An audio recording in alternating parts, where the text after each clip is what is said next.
Hello and welcome back to Let's Play Deadfire with me, Break It Down. Let's finish looting and exploring Matario Kōzi. Nerian's Ward. Medium shield, exceptional, and Father's Aegis. Incoming weapon damage is reduced as health is lost. Max plus 15% damage reduction. This round shield was crafted by Orvine, and a Daring blacksmith after his son, Nerian, informed him of his decision to leave home to follow a life of adventuring. Unable to dissuade his son, Orvine intended to make sure Nerian would carry something with which to defend himself from the many dangers he would surely encounter. Orvine worked for weeks, painstakingly assembling the finest shield he had ever constructed. The blacksmith could not afford expensive wood or fancy leather. Even the rivets were of humble iron. The quality of the craftsmanship, however, and the care which Orvine poured into the shield, made it into something greater than the sum of its parts. It was the last gift Nerian would receive from his father, who passed away only several weeks after his departure. Nerian would survive his adventures, eventually retiring to his family home, where he took up the smithy's hammer for himself. Father's Bastion. Applies minor health over time when the wielder falls near death. And Father's Masterwork. 15% of incoming grazes converted to misses, hits converted to grazes, and crits converted to hits. A pretty good little shield. And Golden Outer Ring. This golden ring bears Juana runic engravings. The delicacy of the inscriptions and clean accuracy of the shaping are markers of a master craftsman. Grooves along the underside would suggest this piece connects to a larger mechanism.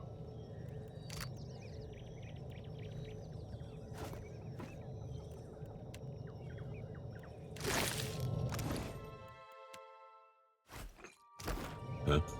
Mm-hmm. Subtle indeed. The word. I found a wooden spider figurine.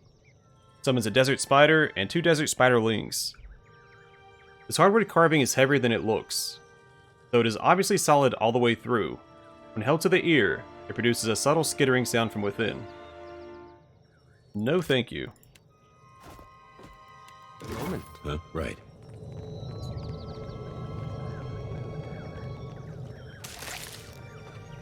Will do.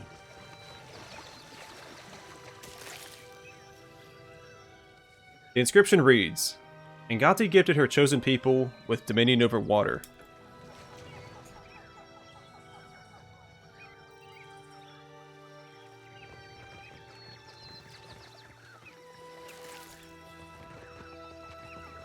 On it. The inscription reads, Though we leap between isles, home is beloved Ukaizo. You need some. Bekarna, it is no problem. What say?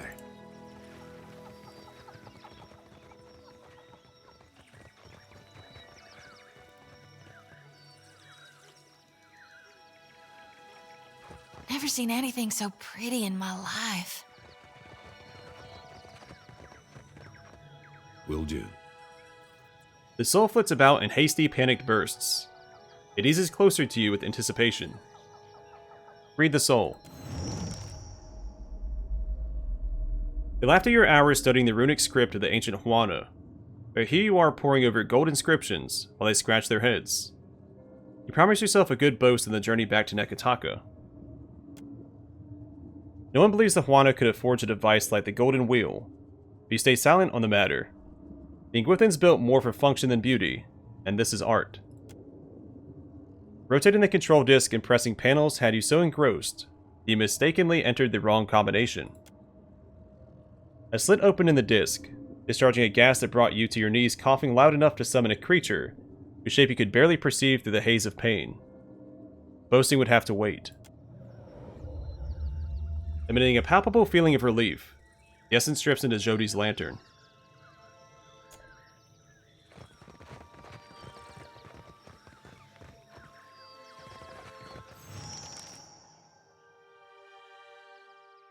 This massive golden disc is covered with intricate engravings and inscriptions. You're able to pick out symbols representing plants, wildlife, and boats, but there's no discernible order or meaning to their configuration. You note that the vacant depression in the control panel matches the engraved rings you found in the ruins. Study the engravings, look for a pattern. You can vaguely see how different points of the engraving seem to match up, forming a coherent shape in spite of being situated on opposing sides of the carving.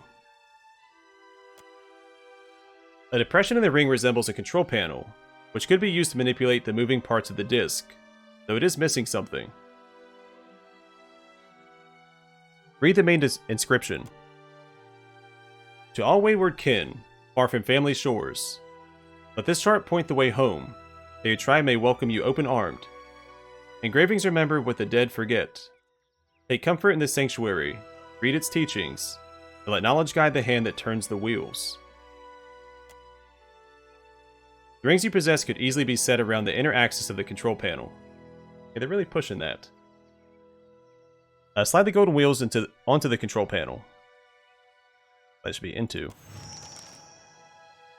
The rings settle into place, fitting neatly around their central axis. The outer ring is inscribed with passages in the Juana runic language.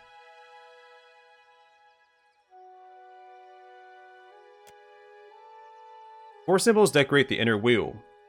They show pillars of luminous adra, the native koiki fruit, a depiction of the Juana water-shaping art, and a lovingly engraved island.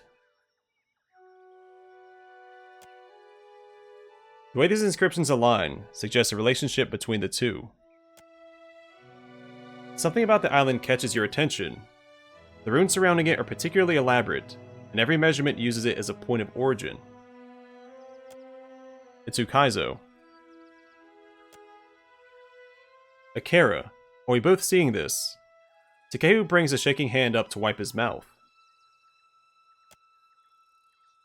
A set of dots on the inscribed panels of the outer ring suggests that it should be rotated in a sequence, starting from one and ending in 4. Rotate the wheel into the first configuration. The first inscription reads, though their roots grow from Rikuhu's lightless boughs, their yield is a welcome reprieve. The inner ring can be turned to match a symbol to the inscription.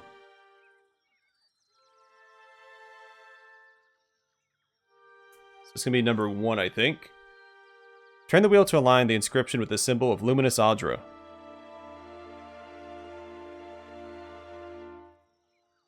Now maybe it's the koiki fruit.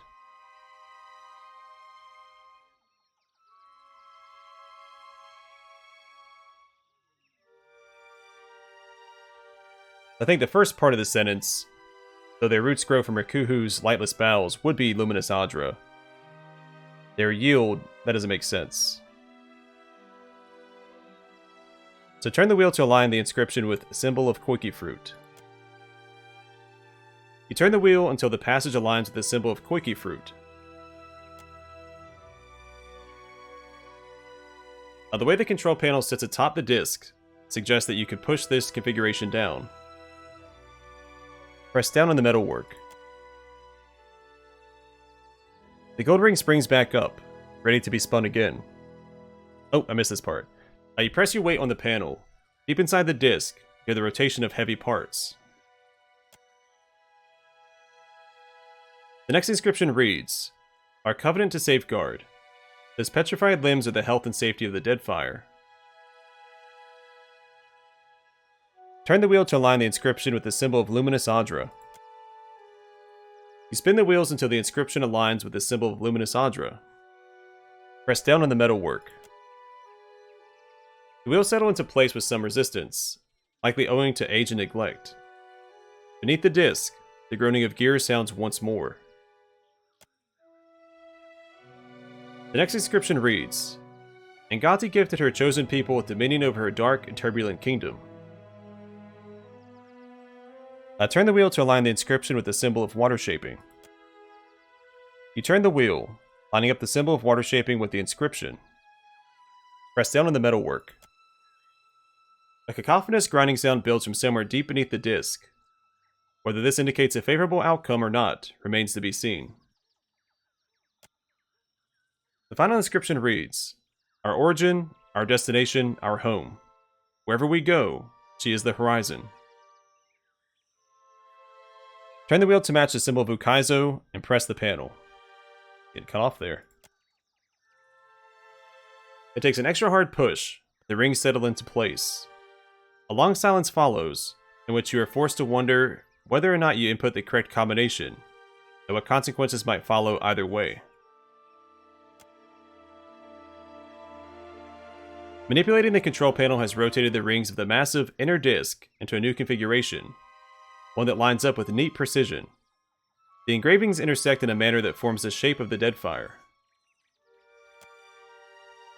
The emerging image is not exactly a map, but an index of islands and coordinates organized in relation to each other. You recognize several of the cited locations as containing nothing but open water. Charting a path by this obsolete system now would be impossible. The word Ukaizo stands out from the other named islands. You take a rubbing of the disc in its completed form. Judging by your surroundings, this coordinate system has gone untouched for millennia. Your findings may be of interest to someone. Or everyone. Now the Juana chart. This rubbing was taken from the blighted ruin of Matario Kōzi, and shows a complex navigational system used by the ancient Juana, likely intended to aid any lost travelers on their way home. Since Cataclysm reconfigured much of the Deadfire, the coordinates are all obsolete. Still, a reference to Ukaizo means that this rubbing might be of value to more than just historians. Whether or not this treasure should be available to just anyone who happens by is another matter. The gold rings are resolutely locked in place. Yeah, I'm not going to destroy it. Leave the disc intact and step away. Speak your mind.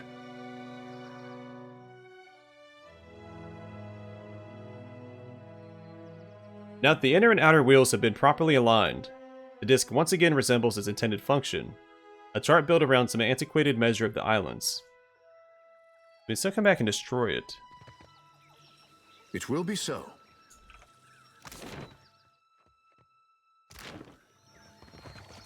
I just don't see a reason to do so yet. Plus, I don't think Takehu would take kindly to that.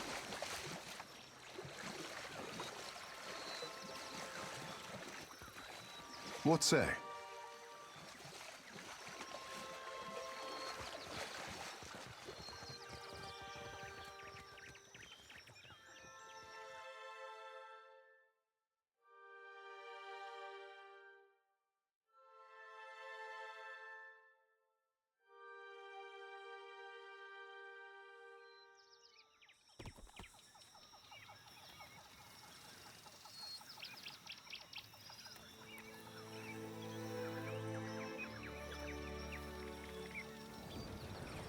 Well, we have at least one reason to return back to Nekataka.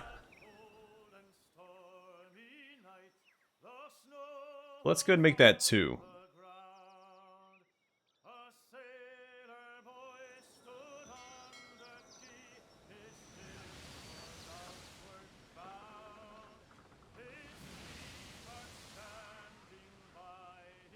Captain Pie.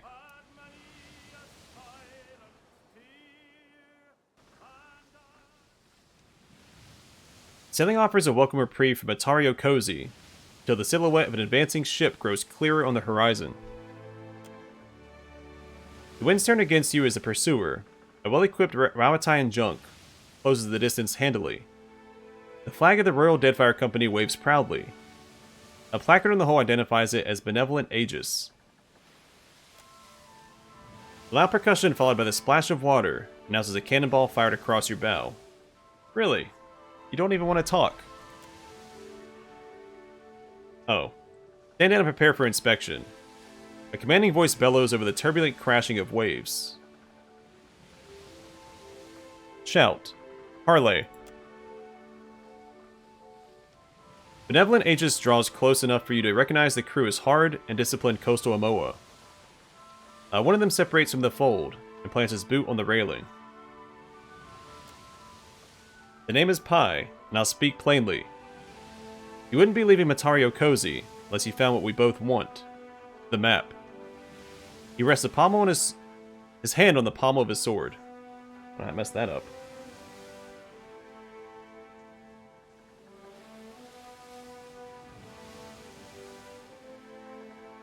Slip the Juana chart in your boot.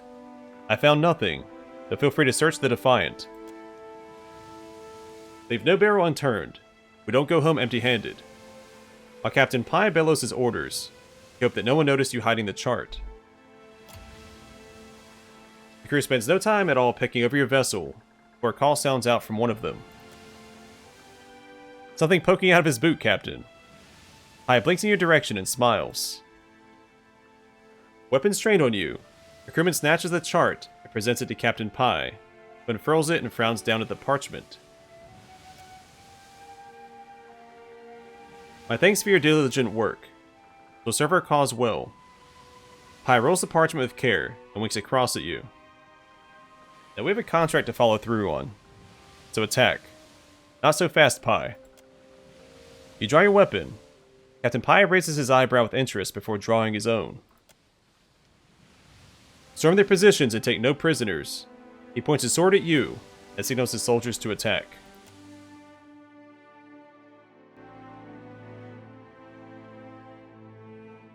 Yeah, don't come between a gold-packed knight and his contract.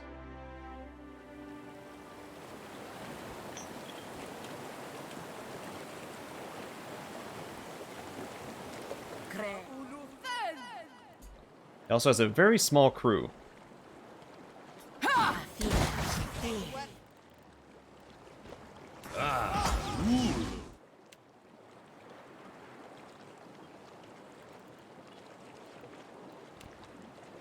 Thick, worth, and rough!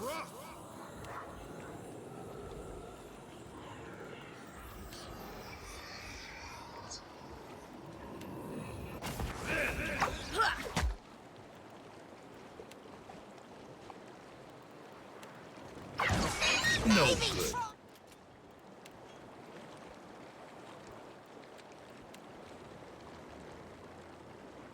That would be a no. Be honest to...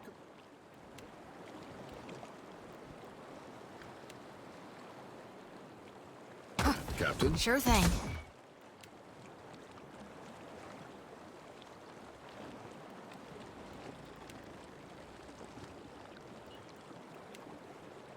No can do.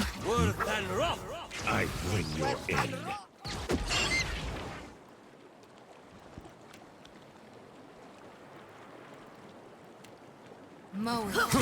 Oh? Worth and rough! I'm having some trouble moving through this.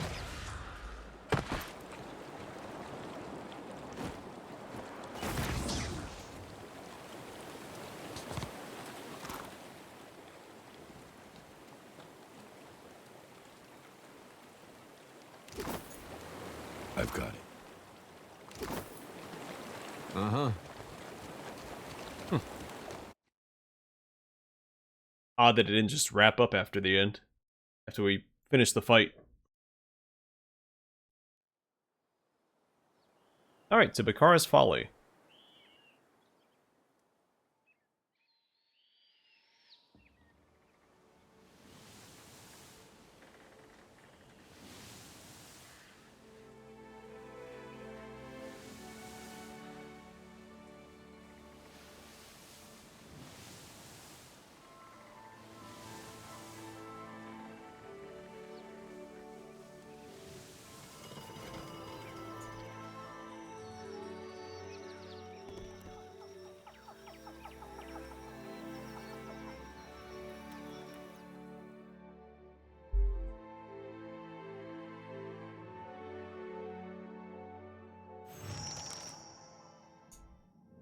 Will do.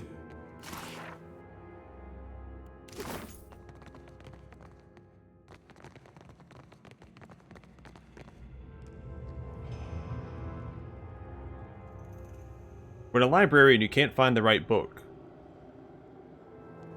Look harder. At the words, not just the pictures.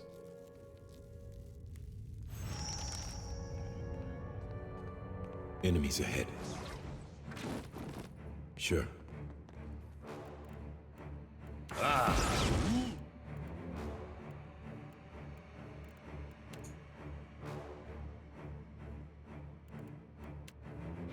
Not supposed to happen.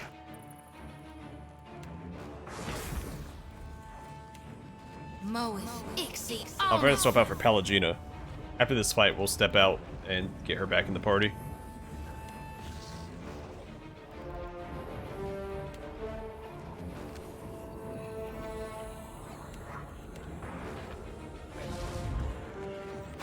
Damn the ladsy!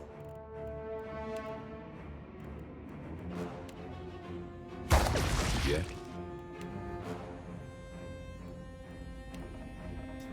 This does not your servant.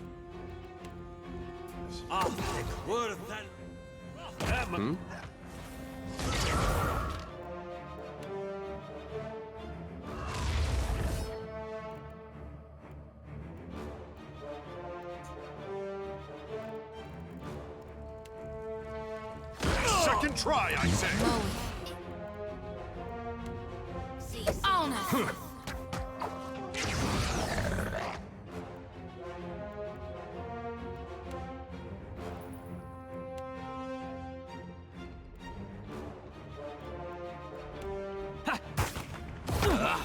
What do you need?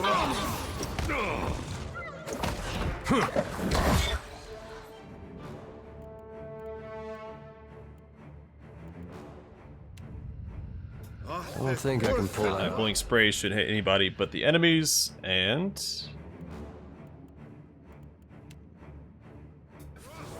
What do you need? continue with the debuffs. Makes no difference.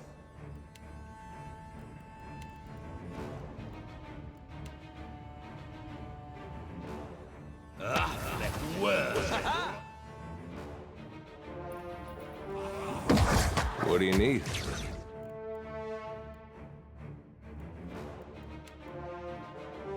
Alright, surrounded by enemies, so we'll use mob stance there.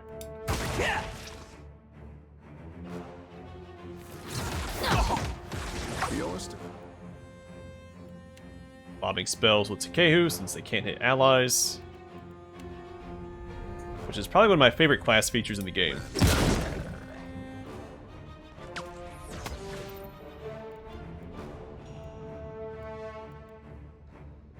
Take him down.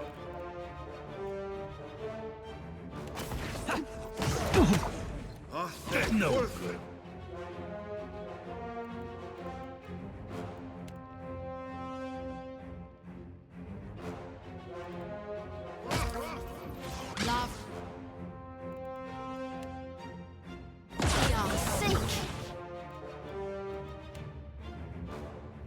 Let's keep lobbing spells. Oh, here come more. Jeez Louise. That looks...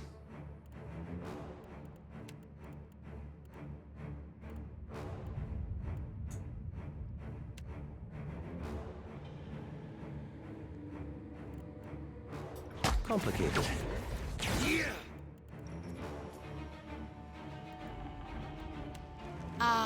Ulu Than. These distractions.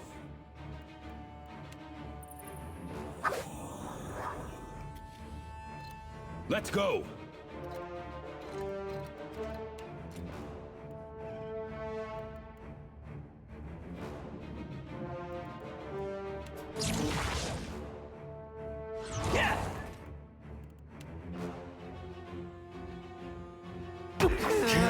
I bring.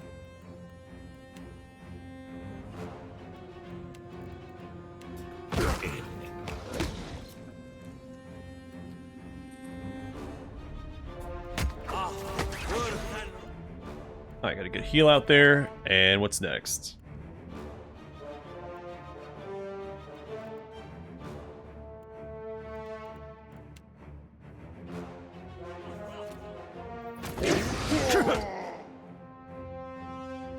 Alright, Adair, how long can you hold out the middle of this crowd?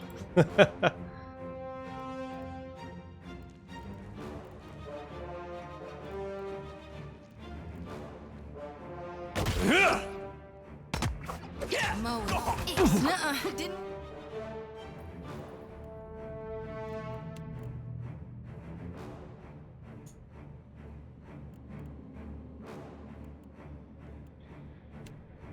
This I cannot do. It makes no difference.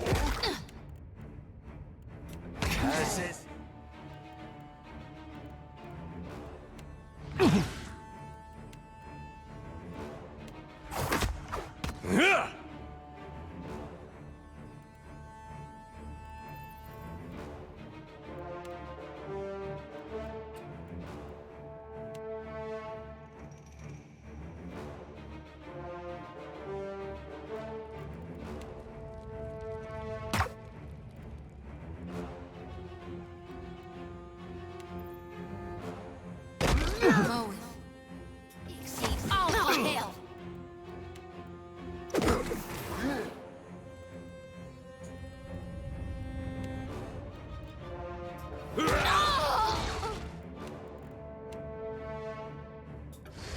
Let's get that heal out next. That dog won't hunt.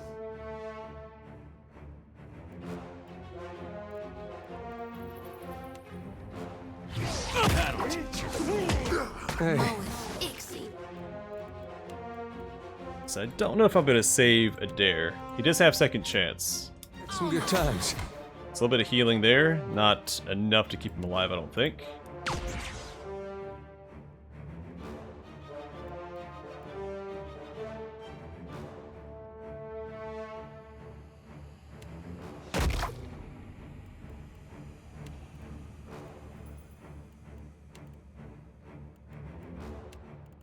Might be time to throw out some more summons. I really want these backline enemies to be taken care of. They're just put up more of a fight than I expected.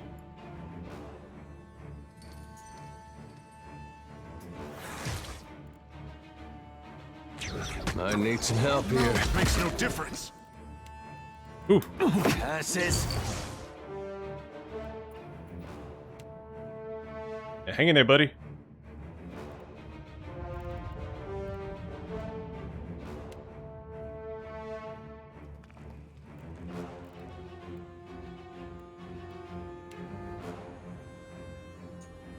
Glory. Beta gone.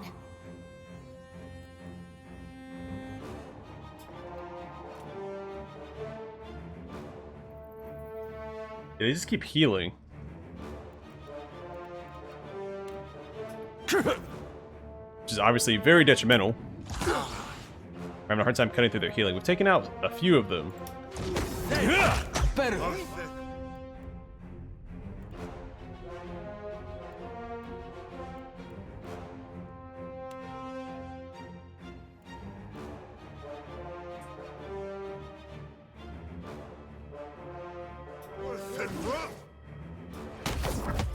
Of course, our main character is not being targeted.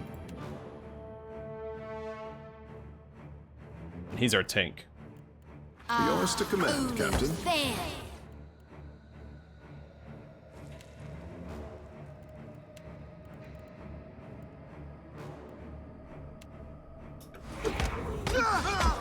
Yes, Captain.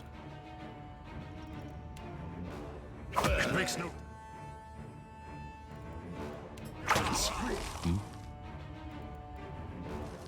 Moe. Exceed all.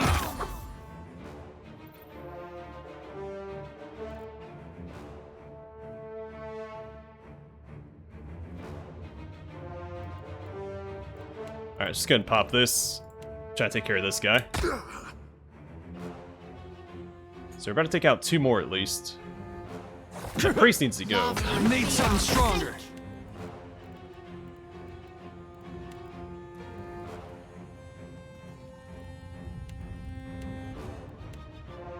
Have Aloth help the valiant Adair Knight take care of the priest.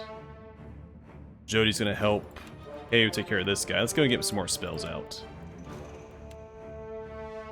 That Moonwell is gonna be a huge boon here. Nuh-uh. Didn't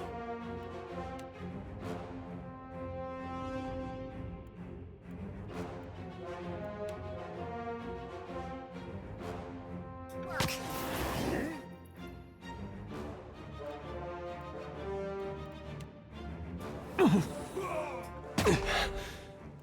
And Adair is in a little bit of trouble still.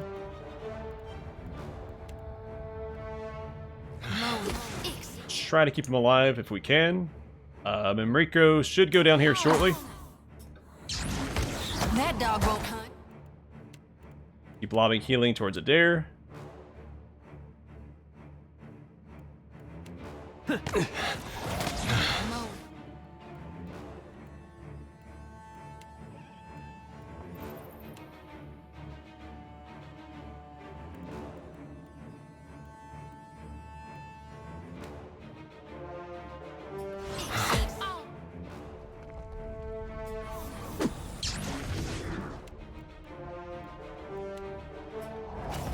Missed.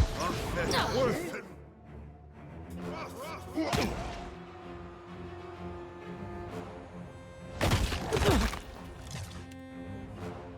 This does not work. Fantastic. Another one down. This fight is a lot tougher than I expected.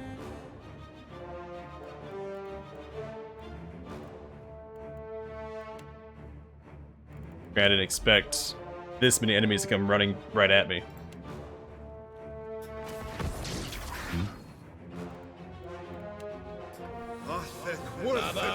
Main character's barely taking a scratch here. Take him down.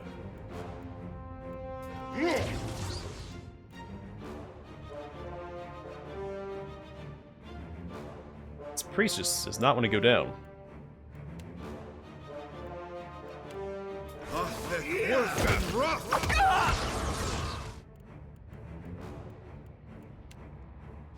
Yes? No mercy! That dog won't hunt.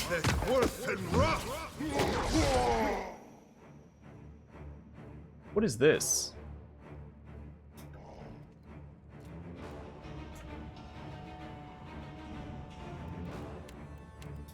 Yeah!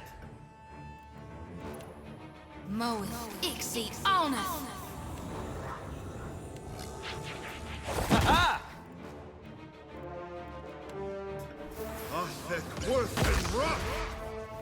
Let's go.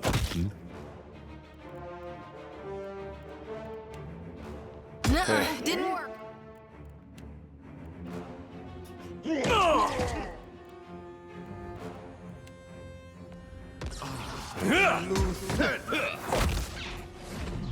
How may I? Oh, my micro didn't go down. What?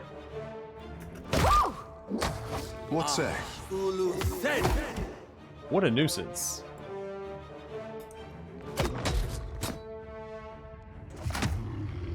Yeah! She had like 2 health left. This is futile! And managed to survive. They're still healing.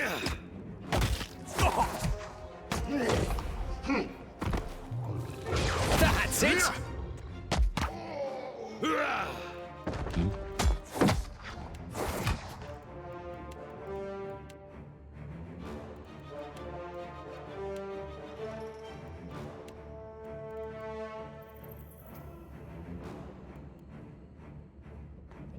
Aye? That's right. Jeez Louise. We got trouble, folks. Yeah, you don't say. And no unique equipment. Of course.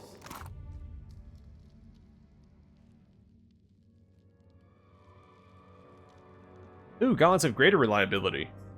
25% of misses converted to grazes with proficient weapons. Pretty solid. Aye? I've got it. Compare that at a later date. Oh yeah, I think I wanted to equip that. Aye? I shall. Alright, so we're actually going to step out and grab Pallegina real quick. Though Takeo did come in very clutch there. All that extra healing. Plus the ability to just drop spells on your party and not worry about it is fantastic.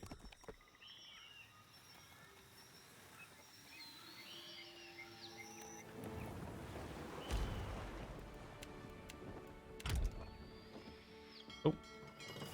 Alright, we ran to the location, change our party order around. Make sure we're set up for next time. Yeah, I mean, the fight was tough enough right now. Imagine if I tried to do it back when it was, what, the 3 skull? Right now it's only 1 skull. So, we may not have won. Well, either way, for now, Yes, indeed. I'm going to call it here. Thanks for watching. Hope to see you guys in the next one.